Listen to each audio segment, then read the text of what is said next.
AICC ಅಧ್ಯಕ್ಷ ಮಲ್ಲಿಕಾರ್ಜುನ ಖರ್ಗೆ ಅವರ ಸುವರ್ಣ ಮಹೋತ್ಸವ. ಆ ಮಹೋತ್ಸವದ ಪ್ರಯುಕ್ತವಾಗಿ ಅವರ ಅಭಿಮಾನಿಗಳು ಕಾರ್ಯಕರ್ತರು ಅದ್ದೂರಿಯಾಗಿರುವಂಥ ಕಾರ್ಯಕ್ರಮ. ಆ ವಿಚಾರದವಾಗಿ ಮಲ್ಲಿಕಾರ್ಜುನ ಖರ್ಗೆ ಅವರು ಮಾತನಾಡ್ತಾ ಇದ್ದಾರೆ. ನಾವು 208 ಜನನೂ ಇರಲಿಲ್ಲ, ಆವಾಗ 330 ತರಬೇಕು. ನನಗೆ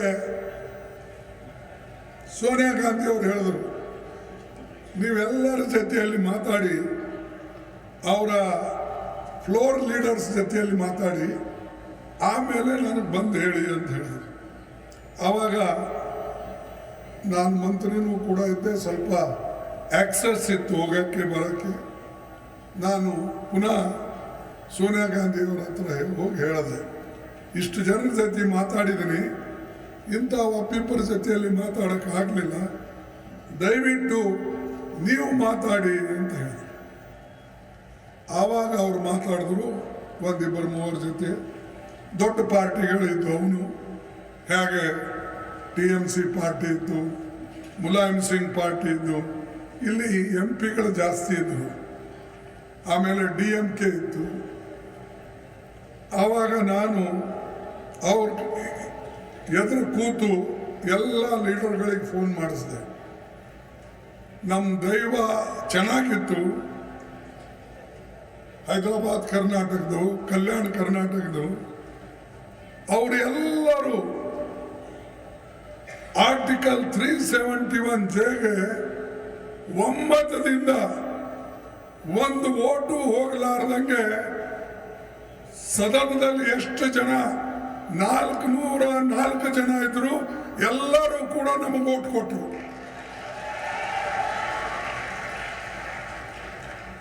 ಯಾಕೆ ನಾ ಇದು ಹೇಳ್ತೀನಂದ್ರೆ, ಇದು ಒಂದು ಮಾಡತಕ್ಕಂಥ ಪ್ರಯತ್ನ. ಆ ಪ್ರಯತ್ನ ಮಾಡುವಾಗ ನಾವೆಂದೂ ಕೂಡ ಹಿಂದೆ ಮುಂದೆ ನೋಡಬಾರ್ದು. ಸತತವಾಗಿ ನೀವು ಪ್ರಯತ್ನ ಮಾಡಿದ್ರೆ ಮಾತ್ರ ಅದು ನೀವು ಪಡಿಬೋದು. ಈಗ ನಮ್ಮ ರಹೀಂ ಖಾನ್ ಈಗ ಹೇಳ್ತಾ ಇದ್ರು, ಇವರೆಲ್ಲ ನನ್ನ ಕಡೆ ಬಂದು, ಸರ್ ನಮಗೆ ನಾಂದೇಡಿಂದಲ್ಲ ಬರೋದು ಟ್ರೇನು, ಟೈಮ್ ಬದಲಾಯಿಸ್ಕೊಡಿ ಸರ್ ಅಂತ. ಟೈಮ್ ಬದಲಾಯಿಸ್ಕೊಡಿ ಅಂತಂದ್ರೆ ನಾನು ಯೋಚನೆ ಮಾಡಿದೆ, ಟೈಮ್ ಬದಲಾಯಿಸ್ಕೊಟ್ರೆ ಮತ್ತೊಬ್ಬ ಬಂದಂದ್ರೆ ಅವ ಟೈಮ್ ಚೇಂಜ್ ಮಾಡ್ತಾನೆ. ಅದಕ್ಕೆ ನಾನೇನು ಹೇಳಿದೆ, ಮನಸ್ಸಿನಲ್ಲೇ ಇಟ್ಕೊಂಡೆ. ನಿಮ್ಗೆ ನಿಜ ಹೇಳಬೇಕಾದ್ರೆ ನಾನು ಯಾರಿಗೂ ಹೇಳಲಿಲ್ಲ. ಆವಾಗ ಒಬ್ಬರಿಗೆ ಹೇಳಿದ್ರೆ ಅವ್ರು 4 ಮಂದಿಗೆ ಹೇಳ್ತಾರೆ. ಅದಕ್ಕೆ ನಾನು ಸಡನ್ ಆಗಿ ಕೆಲವು ವೇಳಾಪಟ್ಟಿ ಘೋಷಣೆ ಮಾಡುವಾಗ, ಹೊಸ ಟ್ರೈನ್ ಕೊಡುವಾಗ ಬೀದರ್ ಟು ಬೆಂಗಳೂರು ಹೊಸ ಟ್ರೈನ್ ಕೊಡಲೇಬೇಕು ಅಂತ ಹೇಳಿ ನಾವು ಅದನ್ನು ಮಾಡೋದು. ಟೈಮ್ ಚೇಂಜ್ ಕೇಳಿದ್ರೆ ನಾವು ಹೊಸ ಟ್ರೈನ್ ಕೊಡ್ತೀವಿ. ಬೀದರ್ ಟು ಗುಲ್ಬರ್ಗ ಕಂಪ್ಲೀಟ್ ಮಾಡಿದವೆ. ಅದೇ ರೀತಿಯಾಗಿ ಹೈದರಾಬಾದ್ನಿಂದ ಹುಬ್ಬಳ್ಳಿಗೆ ಟ್ರೈನ್ ಕೊಟ್ಟೇವೆ. ಶೋಲಾಪುರಿಂದ ಬೆಂಗಳೂರಿಗೆ ಟ್ರೈನ್ ಕೊಟ್ಟೇವೆ. ಯಾರು ಕೇಳಿಲ್ಲ ನನಗೆ. ಅದನ್ನು ನಾವೆಲ್ಲ ಯೋಚನೆ ಏನೇನು ಮಾಡಿದ್ದು ಅದನ್ನು ಅನುಷ್ಠಾನದಲ್ಲಿ ತಂದೆ. ನಾನೇನು ಪ್ರಚಾರ ಮಾಡ್ಕೊಂಡಿಲ್ಲ. ಇವತ್ತು ಸಣ್ಣ ಕೆಲಸ ಇದ್ರೂ ಕೂಡ ಮೋದಿಯವರು ಭಾಳ ಪ್ರಚಾರ ಮಾಡ್ಕೋತಾರೆ. ಅವರು ಒಂದು ರೈಲ್ವೆ ಟ್ರೈನ್ ಬಿಡಬೇಕಾದ್ರೆ ಹರಿ ಜೆಂಡಾ ತೋರ್ಸೋಕ್ಕೆ, ಹಸಿರು ಜೆಂಡಾ ತೋರ್ಸೋಕ್ಕೆ ರೈಲ್ವೆ ಸ್ಟೇಷನ್ ಮೇಲೆ ಅವರೇ ಹೋಗ್ತಾರೆ. ನೀವು ನೋಡಿರ್ಬೇಕು ಭಾಳ ಕಡೆ. ಅರೆ ಇದು ನನ್ನಲ್ಲಿ ವಾಡಿಯಿಂದ ಗದಗ್, ವಾಡಿ ಟು ಗದಗ್ 2200 ಕೋಟಿ ರೂಪಾಯಿ ಪ್ರಾಜೆಕ್ಟ್, ಹೊಸ ಲೈನ್. ಅದಕ್ಕೆ ಉದ್ಘಾಟನೆ ಪ್ರಾರಂಭ ಮಾಡತಕ್ಕಂಥದ್ದಿತ್ತು. ಸಿದ್ದರಾಮಯ್ಯ ಅವರು ಮುಖ್ಯಮಂತ್ರಿ ಇದ್ರು, ಇವರೆಲ್ಲ ಮಂತ್ರಿಗಳಾಗಿದ್ದರು. ಆವಾಗ ನಾನು ಡೇಟ್ ಫಿಕ್ಸ್ ಮಾಡಿದೆ ನಮ್ಮ ರೈಲ್ವೆ ವತಿಯಿಂದ. ಫಿಕ್ಸ್ ಮಾಡಿದಾಗ ಅದರ ಅದೇ ದಿವಸ ಕ್ಯಾಬಿನೆಟ್ ಮೀಟಿಂಗ್ ಬಂತು. ನಾನು ಕ್ಯಾಬಿನೆಟ್ ಮೀಟಿಂಗ್ ಬಂದಮೇಲೆ ನಾನೇನು ಕ್ಯಾಬಿನೆಟ್ಗೆ ಹೋಗಲು ಏನು ರೈಲ್ವೆ ಫಂಕ್ಷನ್ಗೆ ಹೋಗಲು ಅಂತಕ್ಕಂಥದ್ದು ಯೋಚನೆ ಮಾಡಿದೆ. ಯಾಕಂದರೆ ಆ ರೈಲ್ವೆ ಫಂಕ್ಷನ್ದಲ್ಲಿ ಕ್ಯಾಬಿನೆಟ್ನಲ್ಲಿ ಕೋಲಾರಕ್ಕೆ ಒಂದು ಫ್ಯಾಕ್ಟ್ರಿ ಮಾಡಬೇಕು ಅಂತಕ್ಕಂಥ ಪ್ರಪೋಸಲ್ ಇತ್ತು. ಅದಕ್ಕೆ ನಾನೇನು ಮಾಡಿದೆ, ಅಂಥ ಪ್ರಾಜೆಕ್ಟ್ ಒಂದು ಅಪ್ರೂವ್ ಮಾಡಿಸುವಾಗ ನಾನು ಇಲ್ಲದೆ ಹೋದರೆ ಕ್ಯಾಬಿನೆಟ್ನಾಗ ಅದು ತೀರ್ಮಾನ ಆಗೋದಿಲ್ಲ. ಅದಕ್ಕಾಗಿ ನಾನು 2,200 ಕೋಟಿ ರೂಪಾಯಿ ಉದ್ಘಾಟನೆ ಪ್ರೋಗ್ರಾಮ್ ಬಿಟ್ಟು ಪೂಜಾ ಬಿಟ್ಟು ನಾನು ಕ್ಯಾಬಿನೆಟ್ಗೆ ಹೋಗಿ ಕೋಲಾರಕ್ಕೆ ಅದು ಒಂದು ದೊಡ್ಡ ಫ್ಯಾಕ್ಟ್ರಿ ಮಾಡಬೇಕು ಅಂತೇಳಿ ಅಪ್ರೂವ್ ಮಾಡಿಸ್ಕೊಟ್ಟೆ. ಅಲ್ಲಿಂದ ಕೋಲಾರದಿಂದ ಚಿಕ್ಕಬಳ್ಳಾಪುರ, ಕೋಲಾರದಿಂದ ಕೊಪ್ಪಂ, ಅನೇಕ ನಾವು ಗದಗ, ನಮ್ಮ ಇದು ರಾಯಚೂರು, ಗದ್ವಾಲ್, 1 2 ನಾ ಹೇಳಕ್ಕಾಗಲ್ಲ. 1 ವರ್ಷದಲ್ಲಿ 10 ವರ್ಷನಾಗ ಯಾರು ಮಾಡದೆ ಅಷ್ಟು ಕೆಲಸ ನಾವು ಮಾಡಿದ್ದೇವೆ, ನಮ್ಮ ಸರ್ಕಾರ ಮಾಡಿದೆ. ಈಗ ಈ 10 ವರ್ಷನಾಗ ನೀವು ಇಲ್ಲೇನು ಮಾಡ್ತಿರೋ ನನ್ಗೆ ಗೊತ್ತಿಲ್ಲ. ನಮ್ಮಲ್ಲಿ ಇದ್ದ ಕೆಲಸಗಳನ್ನು ಮೋದಿಜಿ ಅವ್ರು ನಿಲ್ಲಿಸಿದ್ರು. ಯಾಕೆ ನಿಲ್ಲಿಸಿದ್ರು ಗೊತ್ತಿಲ್ಲ. ಯಾದಗಿರಿಯಲ್ಲಿ ನಾನು ಜರ್ಮನ್ ಬೋಗಿ ಫ್ಯಾಕ್ಟ್ರಿ ಮಾಡಿಸಿದ್ದೆ, ಅದು ಅಲ್ಲಿಗೆ ನಿಂತಿತ್ತು. ಸುಮ್ಮನೆ ಈಗ ಸ್ವಲ್ಪ ನಡೀತಾ ಇದೆ. ನನ್ನ ಉದ್ದೇಶ ಏನಂದ್ರೆ ಆ ಬೋಗಿ ಫ್ಯಾಕ್ಟ್ರಿ ದೊಡ್ಡದಾಗಿ ಮಾಡಿ ಕನಿಷ್ಠ ಅಂದರೆ ಅಲ್ಲಿ 20,000 ಜನ ಕೆಲಸ ಮಾಡಬೇಕು ಅಂತ ನಾವು ಮಾಡಿದ್ದೇವೆ. ಅದು ನಿಲ್ಲಿಸಿದ್ರು. ಆಮೇಲೆ ಅನೇಕ ಸ್ಕಿಲ್ ಡೆವಲಪ್ಮೆಂಟ್ ಸೆಂಟರ್ಗಳನ್ನ ತಂದೆ, ಅದು ನಿಲ್ಲಿಸಿದ್ರು. ಆಮೇಲೆ ನಮ್ಮಲ್ಲಿ ESI ಆಸ್ಪತ್ರೆಗೆ ಒಂದು ಏಮ್ಸ್ ಟೈಪ್ ಸ್ಪೆಷಲ್ ಆಸ್ಪತ್ರೆ ಮಾಡಬೇಕಂದ್ರೆ ಅದು ನಿಲ್ಲಿಸಿದ್ರು.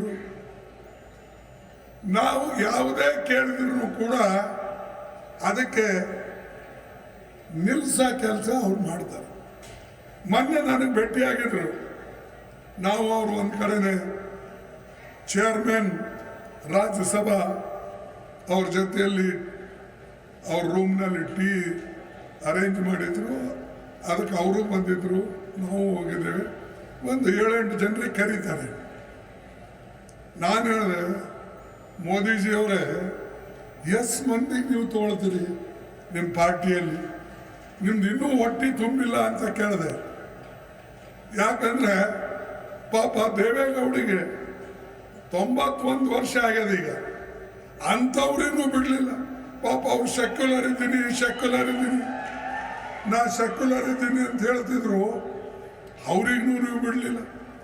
ನಿಮ್ಮ ಬಳಿ ಯಾವ ಔಷಧ್ಯ ಇದೆ ಜನರಿಗೆ ತೆಗೆದುಕೊಳ್ತಕ್ಕಂಥದ್ದು ಅದು ಹೇಳಿದ್ದೀನಿ. ಇಲ್ಲ, ಲೋಕ आ रहे हैं, मैं क्या करूं? ना तो कैसे आते? अरे तुम्हारे पास गोलियां हैं. कौन सी गोली?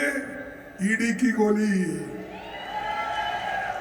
इनकम टैक्स की गोली, सीवीसी की गोली और लोगों को बर्बाद करने की गोली है. इसीलिए लोग डर के आ रहे. ಆದರೆ ಜನ ಅಷ್ಟೊಂದು ಹುಚ್ಚಿಲ್ಲ. ನೀವು ಒಂದು ಸಾರಿ ಅವ್ರಿಗೆ ಹುಚ್ಚು ಮಾಡ್ಬೋದು, 2ನೇ ಸಲ ಮಾಡ್ಬೋದು, 3ನೇ ಸಲ ಸಾಧ್ಯ ಇಲ್ಲ. ಜನ ನೋಡ್ತಾರೆ. 1-2 ಸಲ ನೋಡಿದ ಮೇಲೆ ಕೊನೆಗೆ ಅವರು ತಂದೇನು ಮಾಡಬೇಕು ತೀರ್ಮಾನ ಅದು ಮಾಡ್ತಾರೆ.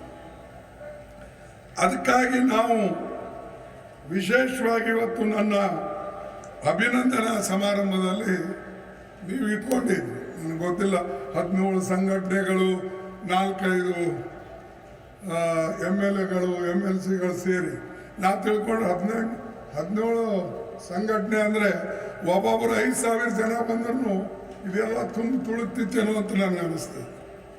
ಸುಮಾರು 1 ಲಕ್ಷ ಜನ ಆಗವು. ಅಥವಾ MLA ಇಲ್ಲಿ ಎಲ್ಲ ಮಾಡಿದ್ರೆ ನನಗನ್ಸ 1-2 ಲಕ್ಷ ಜನ ತುಂಬ ಹೋಗೋದು. ಬಟ್ ನಾನು ಅದು ಅಂದರೆ ಹೇಗೆ ನಾವೆಷ್ಟೇ ಪ್ರಯತ್ನ ಮಾಡಿದ್ರೂ ಜನರ ಮನಸ್ಸನ್ನು ಒಲಿಸೋಕ್ಕಾಗೋದಿಲ್ಲ. ಹೇಳೋದು ಚೆನ್ನಾಗಿರ್ತದೆ, ನಾವು ಇಷ್ಟು ಸೇರಿಸ್ತೇವೆ ಅಷ್ಟು ಸೇರಿಸ್ತೇವೆ, ನೀವು ಬರ್ರಿ ಅಂತ. ಈಗ ನಾನು ಬಂದೆ ಡೆಲ್ಲಿಯಿಂದ, ಸಂತೋಷ ನೀವು ಇಷ್ಟೊಂದು ಮಾಡಿರಿ, ಇದು ಸಂತೋಷ. ನಿಮ್ಗೆಲ್ಲರಿಗೆ ನಾನು ಧನ್ಯವಾದ ಕೊಡ್ತೇನೆ.